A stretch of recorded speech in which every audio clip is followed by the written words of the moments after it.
രാഹുൽ വിഷയത്തിൽ വലിയ താല്പര്യമുണ്ടെന്ന് എനിക്ക് തോന്നുന്നില്ല. പക്ഷെ ഇവിടെ വെട്ടിലായിരിക്കുന്ന കോൺഗ്രസ് ആണ്. വി.ഡി. സതീശൻ പറഞ്ഞിരിക്കുന്നത് അയാൾ വരാൻ പാടില്ല, അയാളെ സസ്പെൻഡ് ചെയ്യുന്ന ഔദ്യോഗികമായിട്ട് തന്നെ സ്പീക്കർക്ക് ലെറ്റർ ഹാൻഡ് ഓവർ ചെയ്തിട്ടുണ്ട്. അയാളിൽ പ്രത്യേക ബ്ലോക്കിലിരിക്കണം. ഒരു അവകാശി കഥാപാത്രമായിട്ടാണ് നിയമസഭയിലുണ്ടാവും. സ്വാഭാവികമായിട്ട് ആ കാര്യങ്ങൾ അവിടെ ഉയർത്തും, ഇടതുപക്ഷം അവിടെ ഉയർത്തും. അയക്ക് നിയമപരമായിട്ട് അവിടെ പ്രവേശിക്കാനുള്ള അവസരമുണ്ട്, അത് തടയാൻ പറ്റത്തില്ല. പക്ഷെ പ്രത്യേക ബ്ലോക്കായിട്ട് ഒരു രാഷ്ട്രീയ പാർട്ടിയുടെയും അംഗത്വം ഇല്ലാതെ കണ്ട് അയാൾ ഏകനായിട്ടിരിക്കേണ്ടി വരും.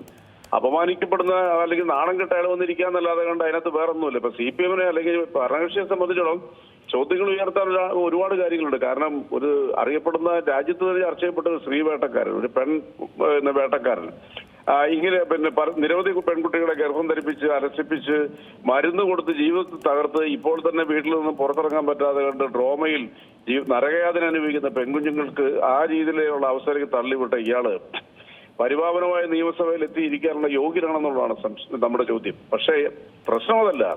ഈ കോൺഗ്രസ് പാർട്ടിയിൽ ഇയാളെ എങ്ങനെയാണ് ഉൾക്കൊള്ളാൻ പറ്റുന്നത്? ഇയാൾക്ക് നേരെയുള്ള ചോദ്യങ്ങൾക്ക് എന്ത് മറുപടി പറയും?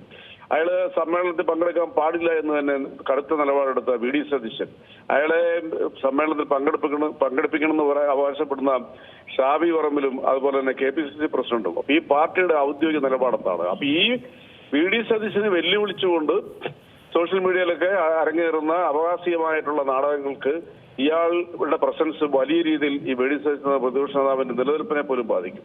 ഇത്തരം ചോദ്യങ്ങൾ സ്വാഭാവികം ചോദിക്കും നമ്മുടെ നിയമസഭയിൽ ഇങ്ങനെ പ്രവേശിക്കുന്നതിനെ കുറിച്ച്. തന്നെയുമല്ല, അവിടെ ഉമാ തോമസ് MLA ഉണ്ട്, KK രമ MLA ഉണ്ട്. ഇവരെല്ലാരും പറഞ്ഞ ഇയാള് MLSR രാജിവെക്കണം, രാഷ്ട്രീയത്തിൽ തന്നെ അയാളെ മാറ്റണം എന്ന് പറഞ്ഞവരുടെ മുമ്പിൽ ഈ സ്ത്രീ പീഡകൻ എങ്ങനെ വന്നിരിക്കുന്നു പ്രത്യേക ബ്ലോക്കിലായാലും അതൊരു അപകാശമായിരിക്കും. കേരളത്തിലെ ജനങ്ങളെ സംബന്ധിച്ചോളം ഇങ്ങനൊരു വ്യക്തി ഇപ്പോൾ നമ്മുടെ നിയമസഭയിൽ എത്തിയത് നാണക്കേടിന്റെ അധ്യായമായിരിക്കും. തീർച്ചയായിട്ടും ഇടതുപക്ഷം, സംശുദ്ധമായ രാഷ്ട്രീയം നയിക്കുന്ന ഇടതുപക്ഷം ഇക്കാര്യങ്ങൾ ചൂണ്ടിക്കാണിക്കുക. അത് ജനങ്ങളുടെ ബാധ്യതയാണ്. തന്നെയുമല്ല, കേരളത്തിലെ പ്രശ്നങ്ങൾ, കേരളം നേരിടുന്ന അല്ലെങ്കിൽ കേരളത്തിലെ മറ്റ് രാഷ്ട്രീയ പ്രശ്നങ്ങളൊക്കെ ചർച്ച ചെയ്യേണ്ട പ്രതിപക്ഷത്തിന് ഇനി എന്ത് സംസാരിക്കാൻ പറ്റും?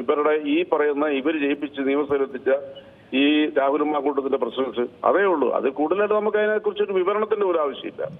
ഏറ്റവും പുതിയ വാർത്തകളും വിശേഷങ്ങളും വിരൽത്തുമ്പിലറിയാൻ സീ മലയാളം ന്യൂസ് എല്ലാ ഡിജിറ്റൽ പ്ലാറ്റ്ഫോമുകളിലും ലഭ്യം.